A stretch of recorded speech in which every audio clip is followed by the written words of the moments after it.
Hello আমার সকল প্রিয় দর্শক বন্ধুরা। তো আজকে আমি আর মা চলে গিয়েছিলাম সরস্বতী পুজোর বাজার করতে।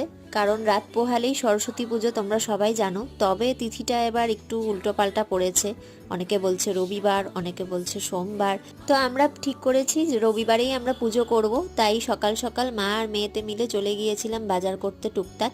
তো এখানে বাজারে ঘুরলাম, ঘুরে দেখলাম খুব সুন্দর সুন্দর মূর্তি, কিন্তু আমাদের বাড়িতে অলরেডি একটা সরস্বতী ঠাকুরের মূর্তি আছে দেখে আমরা মূর্তি এক্সট্রা করে কিনিনি। তো মা এখানে খাগের কলম দেখছিল।